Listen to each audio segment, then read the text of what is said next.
Number 4, number 3, number 2, number 1. Charmante.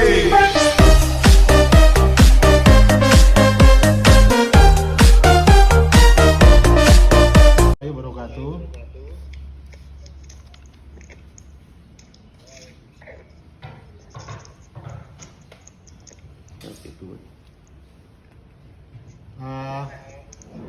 Mungkin saya nambahkan dari Pak Ketua Fakultas Data Jabar ya.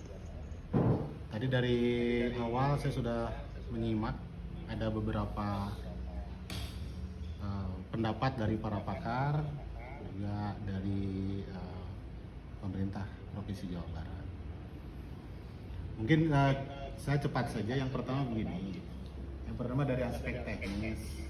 Tadi ada beberapa masalah. Misalkan ada kekurangan data, ada masalah teknis gitu ya. Nah, sebetulnya itu gampang-gampang saja. Data-data tadi sebetulnya tersedia. Yang masalahnya adalah bagaimana cara mengumpulkannya. Itu teknis lah. Yang kedua, ini ada masalah kebijakan. Apakah mau pakai PP 78 mau pakai PP, misalnya tidak masalah. Karena provinsi punya kewenangan dan otoritas lah untuk menggunakan dasar hukum yang manapun asal selamanya sesuai dengan maksud dan tujuan. Nah, yang ketiga saya lebih real aja masukannya. Ini kan ada 13 nih Bu dan Bapak-bapak sekalian. Ada 13 daerah CDOB yang akan menjadi fokus dan perhatian Provinsi Jawa Barat. Apakah tidak baik misalkan begini, ketiga-tiganya itu sudah saja dikonsentrasikan oleh Pemprov, karena kan ada tugas Pemprov menyusun desain besar penataan daerah Jawa Barat. Artinya leadingnya ada di pemerintah provinsi. Nanti kekurangan teknis, kekurangan syarat, administratif macam-macam, itu diselesaikannya di level misalkan provinsi. Artinya provinsi semacam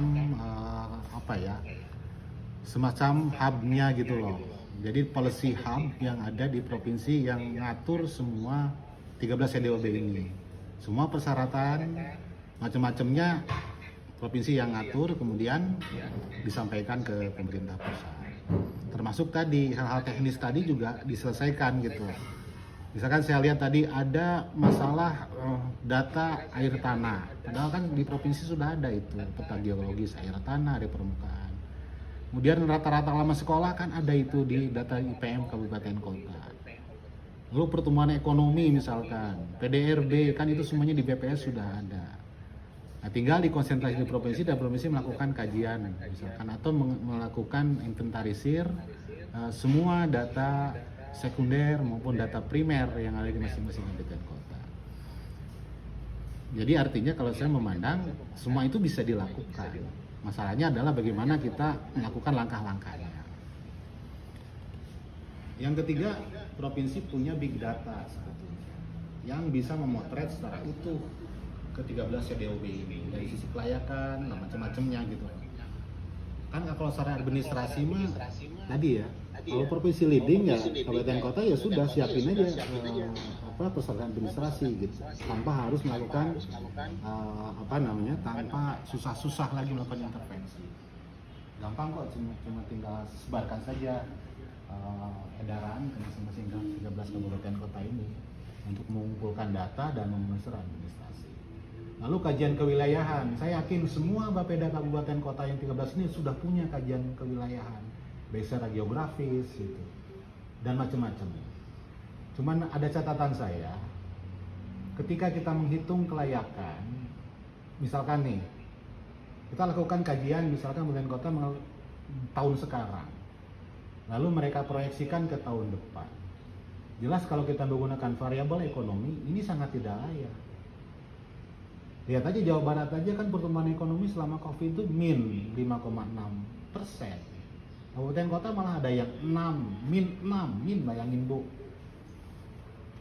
Kalau itu dijadikan dasar layak tidaknya PDB dan PDRB serta LPE masing-masing kabupaten kota, ya jelas nggak layak. Wong gara-gara COVID semuanya min kok. Lalu kalau itu dijadikan dasar pertimbangan, layak nggak ini kabupaten kota jadi CDOB? Ya nggak layak gitu. Artinya harus ada variabel dan cara menghitung baru, memproyeksikan. Nah, yang tadi disebutkan oleh para pakar bahwa kemudian ada proyeksi pertumbuhan ekonomi gitu, PDB gitu, pendapatan per kapita, itu kan sebetulnya angka dinamis bukan angka statis. Coba aja misalkan begini, satu kabupaten kita sebut layak nih yang kemarin ini secara ekonomi, ukur lagi sekarang pasti nggak layak karena semua angka secara nasional juga minimum. Artinya di sini Provinsi Jawa Barat sudah punya kebijakan gitu. Gini aja lah, mungkin Prof. Asep rekan saya nih yang sering bareng-bareng dengan saya habis 10 tahun bekerja di pemekaran wilayah Indonesia, tahu banget itu cara ngitungnya. Misalkan tadi variabel-variabel ukur yang 3 tadi atau pengukuran rumpun yang 3 tadi, bisa nggak misalkan kita gunakan semacam omnibus law-nya di bidang pemekaran daerah di Jawa Barat? Ada omnibusnya lah gitulah, Prof. Asep. Pusat juga kan punya omnibus law, ya, kita juga bisa lah gitu menggunakan diskresi gubernur gitu untuk menentukan layak dan tidak. Yang kedua juga ini jangan ditunda-tunda nih di Biro Tapem ya menurut saya cepat bentuklah gitu tim teknisnya yang bisa menyelesaikan misalkan masih administrasi di 13 kabupaten kota ini. Yang satu lagi yang menyusun misalkan kajian sementara, toh kajian nanti akan dilakukan ulang oleh pemerintah pusat. Dan yang ketiga tadi seperti kata ketua kami bahwa gubernur punya kepentingan di RPJM-nya terhadap 13 CDOB ini. Dan bagaimana itu kita target di tahun depan harus sudah selesai. Minimal tahun depan sudah maju ke pemerintah pusat untuk segera dilakukan kajian ulang atau peninjauan ulang. Begitu Forkodetada juga, saya sebagai ketua Dewan Pakar Forkodetada juga siap untuk terlibat gitu, baik dengan para pakar maupun dengan Pemprov. Dan mungkin yang terakhir yang saya garis bawahi juga adalah ini mumpung akhir tahun, karena tahun anggaran itu kan akhir tahun ini udah mulai ditetapkan dan dibahas. Jadi kami ingin melihat misalkan langkah real dari Pemprov Jabar, terutama dari Biro Tapem ini, tahun depan itu sudah ada itu nomenklaturnya ini untuk bagaimana kata orang Sunda mirau saya CDOB gitu. Kan belum kelihatan nih Bu. Lalu ada roadmap-nya juga gitu, langkah-langkahnya apa nih gitu. Apakah harus kita mulai gitu, kita menginisiasi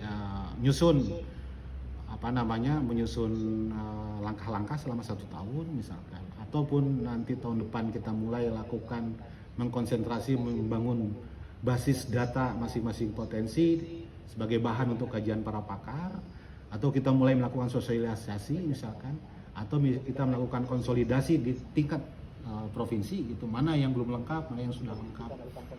Misalkan ada beberapa daerah, contoh Kabupaten Bandung gitu ya, yang selama ini sudah ada persetujuan, tapi misalkan dari kepala daerah, tapi musdesnya belum misalkan. Dan saya yakin beberapa CDOB juga banyak.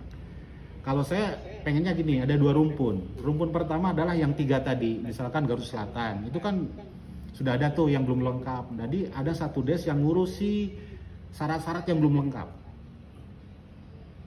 Yang tadi ada kekurangan data segala macamnya gitu. Termasuk juga pendekatan dan metodologinya juga harus dibicarakan ulang gitu, dengan tadi ada kasus COVID sekarang yang akan melemahkan semua variabel ukur kelayakan sebuah daerah.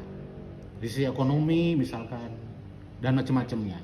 Lalu ada grup kedua atau des kedua yang ngurusin misalkan melengkapi sisa CDOB yang belum. Bagaimana melakukan misalkan koordinasi dengan Pemprov ataupun melakukan lobby dengan para politisi di DPRD-nya masing-masing. Itu harus segera menurut saya Bu untuk dilakukan, disiapkan. Mungkin itu dari saya, nggak banyak yang saya sampaikan. Terima kasih kepada semuanya. Assalamualaikum warahmatullahi wabarakatuh. Waalaikumsalam. Itulah laporan dari hasil Zoom meeting antara Forkodetada dengan seluruh jajaran Biro Pem Provinsi Jawa Barat yang dihadiri dalam Zoom meeting tersebut. ada hadir Profesor Sadu, terus Bapak Profesor Asep Suherlan, ada Dr. Bagja, dan ada dinas-dinas terkait yang ikut di Zoom meeting ini. Mereka profesor-profesor dokter itu memberikan motivasi-motivasi dan gambaran-gambaran tentang pemekaran yang ada di Jawa Barat. Dan dalam Zoom meeting ini dihadiri sama penasehat dari Porko Deta Jabar, Bapak Ihsan, dan ada juga Bapak Ketua Umum Porko Deta Jawa Barat, juga Wasekjen Porko Deta Jawa Barat Pak Heru yang ikut Zoom meeting, termasuk saya Wakatum Porko Deta Jawa Barat, nama saya Sobar. Demikian laporan hasil Zoom meeting hari ini yang diadakan sama Bapak Gubernur Provinsi Jawa Barat melalui Biro PEM Pemerintahan Provinsi Jawa Barat. Demikian kami laporkan dari kantor Porko Deta Jawa Barat.